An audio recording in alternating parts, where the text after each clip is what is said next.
Assalamualaikum warahmatullahi wabarakatuh. Ketemu lagi dengan saya. Dalam video kali ini, saya akan membahas mengenai mata kuliah Manajemen Mutu Informasi Kesehatan dengan subpokok bahasannya adalah analisis kualitatif pada rekam medis. Saya share screen.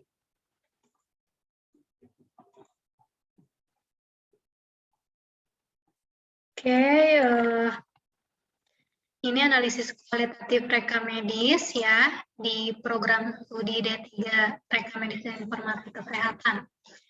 Di sini untuk pengertian, kalau menurut Huffman, analisis kualitatif itu adalah suatu review pengisian rekam medis berkaitan dengan konsistensi isi rekam medis. Sementara kalau menurut Lili Wijaya atau Wijaya Lili itu suatu review pengisian rekam medis yang berkaitan dengan ketidakkonsistenan dan ketidaklengkapan sehingga menunjukkan bukti bahwa rekam medis tersebut tidak akurat dan tidak lengkap. Ya. Nah, kompetensi PMIK yang dibutuhkan atau rekam medis dan informasi kesehatan apa yang dibutuhkan?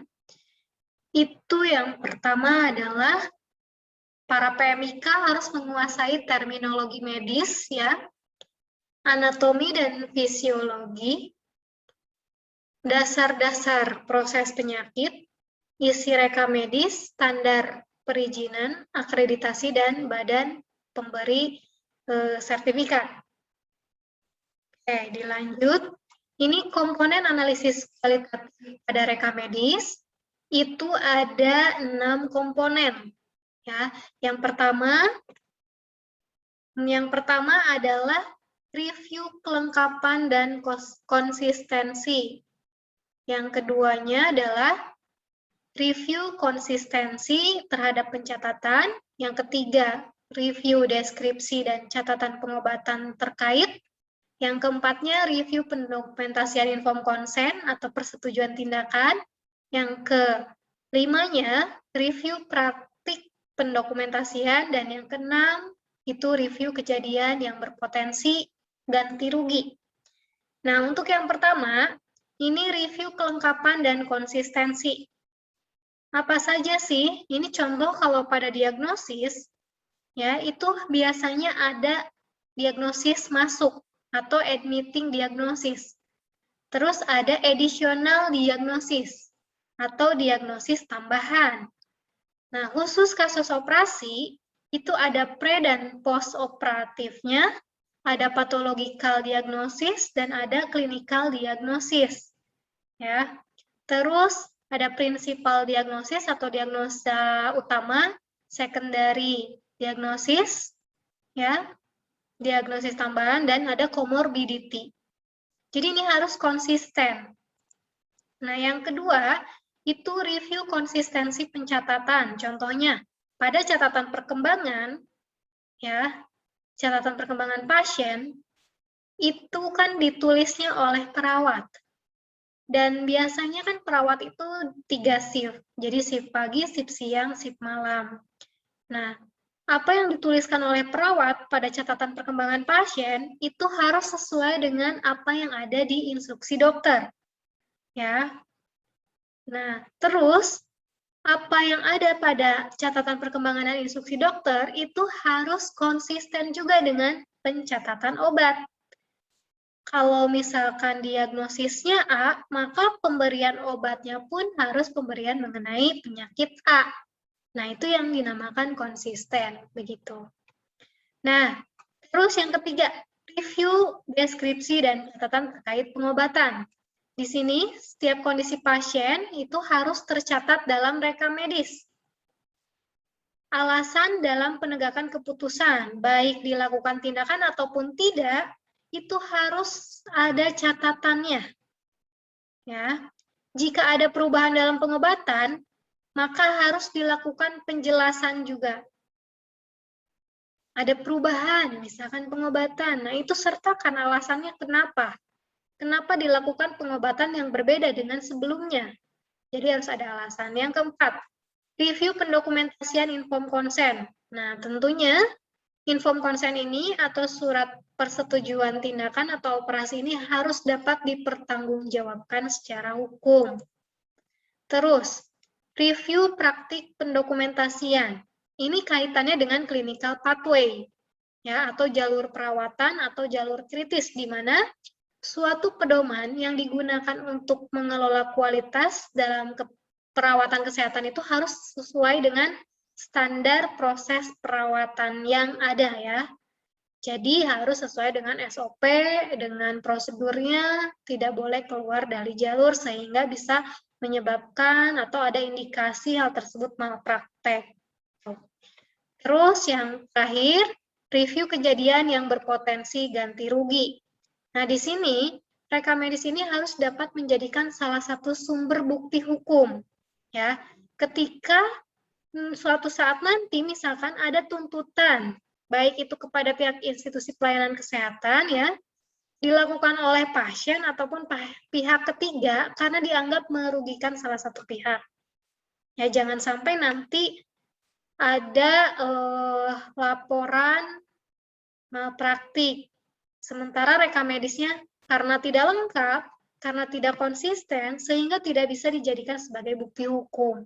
Ya, tapi kalau sudah rekam medisnya itu diisi secara lengkap, konsisten, dari yang lembar demi lembarnya itu konsisten terhadap suatu kondisi penyakit, pengobatan penyakit, ya, tindakan terhadap penyakit tersebut. Nah, itu maka bisa dijadikan sebagai bukti hukum nantinya di persidangan. Nah, ini ada contoh kasus, ya, saya share sebentar.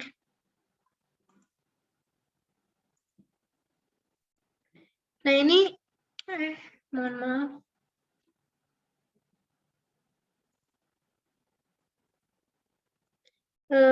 Untuk yang analisis kualitatif juga ada contohnya, ya.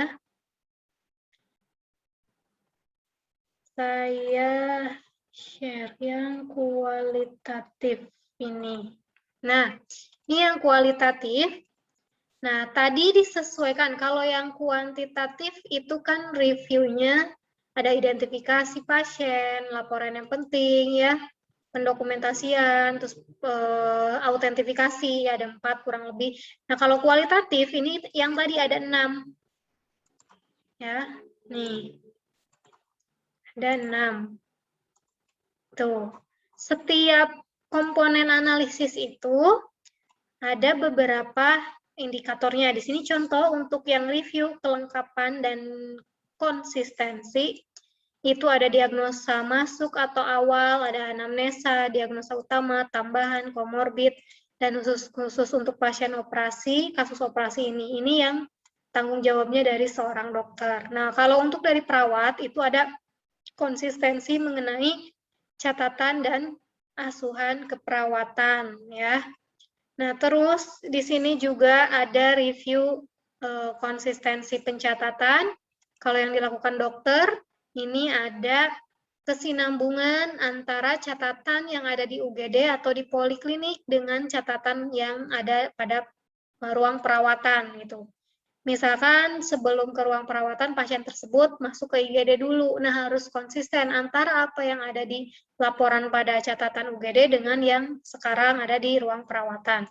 Hasil pemeriksaan penunjangnya. Nah, ini hasil pemeriksaan penunjangnya seperti hasil lab, radiologi, ronsen, CT scan, MRI, USG, itu harus mendukung terhadap penegakan diagnosisnya.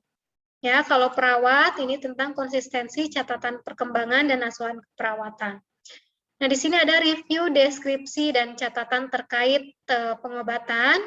Ya, di sini kalau dokter ini ada bukti rencana pengobatan dari mulai apa sih yang direncanakan oleh dokter ya terhadap pasien A, bagaimana pelaksanaannya, apakah sesuai dengan yang sudah direncanakan. Nah, terus instruksinya, apakah instruksinya itu sudah mengikuti pedoman atau SOP yang ada, ya. Kalaupun ada terjadi perubahan obat atau tindakan yang dilakukan, nah maka apakah ada alasannya, Nah ya, jadi harus ada keterkaitan atau konsistensi di situ. Perawat, kalau perawat itu bukti rekaman atau rencana keperawatan ya, dengan pelaksanaannya, dengan instruksi yang diberikan dokternya dan perubahan obat tindakan. Nah terus untuk yang review pendokumentasian pada inform consent atau persetujuan tindakan, untuk dokter itu harus bisa memberikan informasi yang jelas mengenai operasi dan tindakan yang dilakukan. Terus inform consent itu harus sesuai dengan operasi dan tindakan yang dilakukan. Dari mulai prosedur yang akan dilakukan ya di inform consent itu kan persetujuan tindakan. Prosedurnya dijelaskan seperti apa, terus kalaupun ada efek samping, efek sampingnya apa saja, berapa persen untuk tingkat keberhasilannya, gitu ya. Itu harus dijelaskan. Terus kalau untuk perawat, ini ada kelengkapan mengenai informasi dan juga inform consent-nya. Kalau review praktik pendokumentasian, kalau pada dokter, itu harus jangan lupa juga mencantumkan keterangan waktu. Keterangan waktu itu termasuk tanggalnya, bulannya, tahunnya, jamnya, gitu ya. Terus tulisan terbaca, jangan sampai tulisannya itu luar biasa bagusnya, sehingga orang-orang yang membacanya kadang bingung gitu ya. Terus autentifikasi, ada tanda tangannya, dan ada nama lengkapnya. Nama lengkap itu harus disertakan juga dengan gelar profesi. Terus perawat juga sama, ya. Terus di sini review kegiatan yang berpotensi ganti rugi. Kalau untuk dokter, di sini ada mengenai prosedur pembatalan. Nah, kenapa sih prosedur ini dibatalkan? Apa yang menyebabkannya? Apakah memang kondisi pasiennya yang tidak memungkinkan? Ataukah misalkan pasiennya sudah menuju ke keadaan yang baik, sehingga prosedur yang tidak perlu? Begitu ya, itu harus dijelaskan. Terus adanya alergi, reaksi alergi obat atau transfusi. Nah, ternyata dari pengobatan yang diberikan oleh dokternya itu menimbulkan alergi, ya, alergi obat terhadap pasiennya. Maka itu dapat harus bisa dipertanggungjawabkan oleh dokter penanggung jawabnya. Nah, terus ini, misalkan ada pasien yang masuk kamar operasi sampai 2 kali dalam jangka waktu yang bersamaan dan kasusnya sama. Nah, ini kan jadi pertanyaan ya, kok bisa gitu. Padahal kan kalau yang namanya operasi itu biasanya ada penjadwalan gitu. Kalaupun memang dia itu tidak bisa dilakukan 1 kali operasi atau 2 kali operasi, itu kan ada beberapa ya. Contohnya kayak pada fraktur tulang itu kan dari mulai pemasangan pen ya, terus nanti juga ada dilepas pen itu, nanti juga ada penambalan misalkan oleh organ tubuh lain. Nah, itu kan perlu beberapa kali operasi, tapi kan tidak dalam waktu yang bersamaan, begitu. Ya. Terus masuk ICU sampai 2 kali juga dalam jangka waktu yang bersamaan. Nah, ini kenapa? Nah, ini kan bisa jadi pertanyaan dan harus bisa dipertanggungjawabkan oleh DPJP-nya.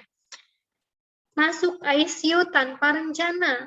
Padahal kondisi pasien itu sebelumnya baik-baik saja, tidak ada kendala apapun, tidak ada reaksi apapun, tidak ada efek apapun. Tiba-tiba pasien tersebut dilarikan ke ICU. Nah, kenapa?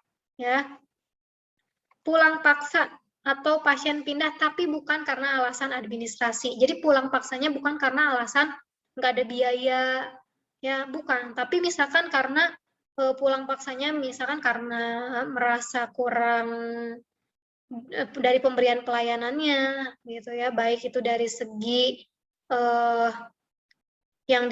tindakan yang diberikan oleh dokternya misalkan tidak masuk di akal ataupun apapun itu gitu ya, di luar administrasi. Nah, itu bisa ada pengganti rugi, itu ganti rugi. Perawat, tidak adanya informasi sebelum ke ICU. Nah, ini juga kesalahan karena kan salah satu tugas dari perawat itu kalau ada pasien harus dia masuk ke ICU, minimal ada informasi kepada pihak keluarga. Terus komplikasi atau masalah perawatannya ya. Terus juga adanya infeksi nosokomial. Nah, hati-hati ya. Infeksi nosokomial ini yang terjadi di rumah sakit. Sebelumnya pasiennya tidak terkena infeksi tersebut. Tapi kok setelah melakukan perawatan di rumah sakit tersebut, pasiennya malah jadi terinfeksi gitu. Nah, itu jangan sampai. Terus juga dekubitus. Nah, ini juga tidak diharapkan. Nah, contoh untuk pengisiannya, ini sama dengan yang analisis kualitatif, bisa dicek ya yang analisis kualitatif di sini. Nah, ini rekapitulasi ini juga rumusnya sama ya. Yang ini ada kasus 1, kasus 2, kasus 3. Ada yang LK itu lengkap, konsisten. TLTK itu tidak lengkap, tidak konsisten. Nah, maka yang lengkap di sini adalah yang lengkap pada kasus, lengkap konsisten pada kasus 1 ditambah lengkap konsisten pada kasus kedua ditambah lengkap konsisten pada kasus ketiga. Nah, sama kayak gitu yang tidak lengkap dan tidak konsisten juga. Nah, yang diperiksanya kebetulan di sini ada 3 kasus. Jadi 3 yang diperiksanya. Kalau ada 100 kasus, maka ya di sininya juga harus ada 100 kasus. Maka di sininya tinggal dirubah jadi 100 kasus. Persentasenya berarti yang lengkap konsisten pada rekapitulasi dibagi jumlah yang diperiksa, persenkan. Yang tidak lengkapnya sama, maaf. Nah, yang ininya, yang tidak lengkap ini bagi 3 ini. Udah ya, hingga dijumlahkan ini ke sini.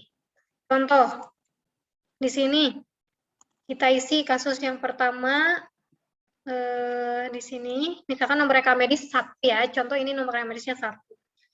Diagnosa masuk dan awalnya dia lengkap dan konsisten.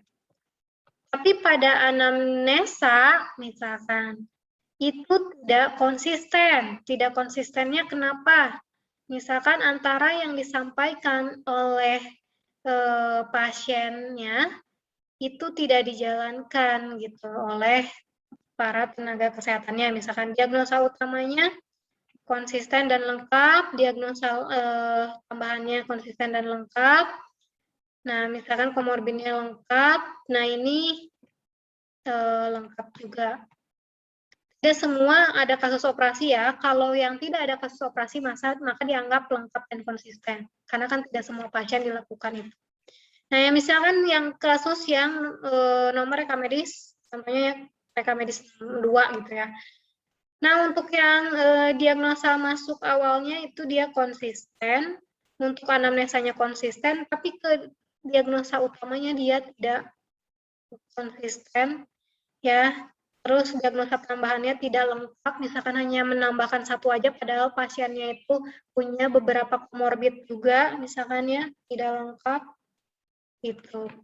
Nah, misalkan seperti itu ya. Terus yang kasus yang ketiga, ini nomor rekam medis 3 misal. Ini udah lengkap semua. Nah, terus untuk yang perawat, ini catatannya ini lengkap, tapi yang di sini tidak lengkap, yang di sini lengkap misal. Nah, maka ini kalau sudah, ya, ini kan sudah 100%, oke. Lihat ke grafik ini pun sama ya, yang ke bawahnya, cara ngisinya. Terus untuk grafiknya, ini otomatis juga. Nah, ini juga ada ya cara pengisiannya yang di analisis kuantitatif, bisa dicek. Ini grafiknya juga otomatis, nah ini tinggal isi hasil kesimpulannya. Begitu ya. Nah, oke, kita lanjut. Kita lanjut lagi.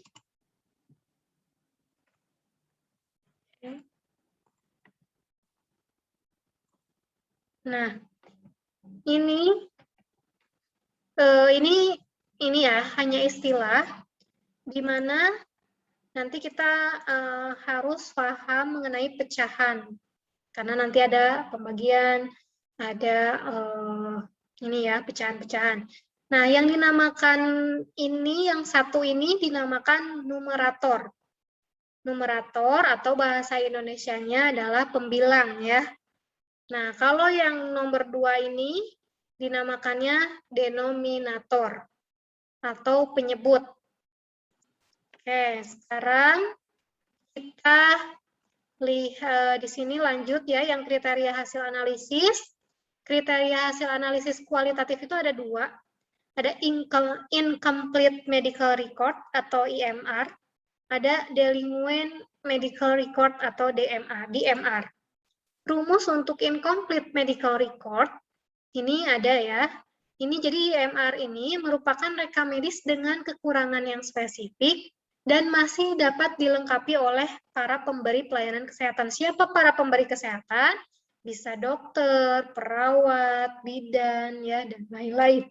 Nah, ini IMR.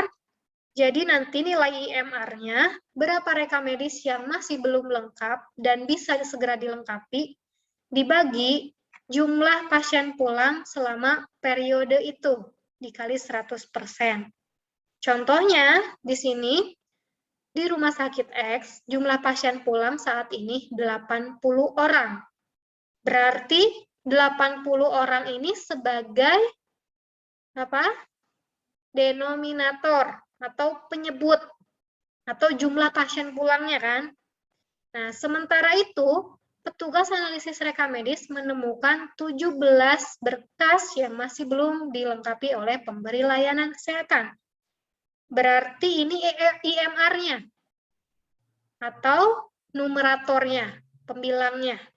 Sehingga rumus IMR-nya adalah yang IMR dibagi jumlah pasien pulang. Berarti 17 bagi 80 kali 100%, hasilnya 21,25%. Kalau mau dibulatkan ini 25% ya, karena kan pembulatannya kurang dari 0,5. Ya, ini pecahannya. Itu. Ya, lanjut. Yang delinquent medical record. Di sini, DMR itu merupakan rekam medis yang telah dikirim ke para pemberi pelayanan, ini pelayanan ya, baik itu dokter atau perawat atau bidan, tapi masih tidak lengkap atau belum dilengkapi sehingga melebihi batas waktu. Nah, jadi perbedaannya kalau ini sudah melebihi batas waktu, ya. Rumusnya itu DMR, ya. Rumusnya DMR dibagi rata-rata pasien pulang kali 100%. Ini contoh. Di rumah sakit Y masih ditemukan berkas yang sudah 1 bulan lamanya belum dilengkapi oleh pemberi pelayanan kesehatan, yaitu sebanyak 34 berkas. Berarti ini DMR-nya yang belum dilengkapinya, padahal batas waktunya sudah melebihi 1 bulan. Kan kelengkapan rekam medis itu harus segera dilengkapi dan rekam medis harus segera dikembalikan 1 kali 24 jam ya. Nah, ini berarti numeratornya atau pembilangnya. Sementara rata-rata jumlah pasien pulang dalam 1 bulan terakhir adalah 42 orang. Setelah dirata-ratakan, misalkan dari hari pertama sampai hari ke-30, itu rata-ratanya 42 orang. Jadi ini denumeratornya atau penyebutnya. Sehingga hasilnya 80,95% dibulatkan menjadi 81 karena ini lebih dari 0,5. Ya, tapi kalau di sini tidak disebutkan rata-rata, hanya menyebutkan pada hari pertama, hari kedua, dan berarti dirata-ratakan. Dalam 1 bulan itu ada berapa hari? Ada 30. Dijumlahin semuanya dari hari pertama sampai hari ke-30, dibagi jumlah dalam 1 bulan itu 30 hari, berapa rata-ratanya, begitu ya. Nah, ini beberapa sumber yang saya ambil ya. Oke, untuk analisis kualitatif itu cukup sampai di sini. Semoga video kali ini bermanfaat ya. Wassalamualaikum warahmatullahi wabarakatuh. Jangan lupa subscribe, klik loncengnya, like, dan terima kasih.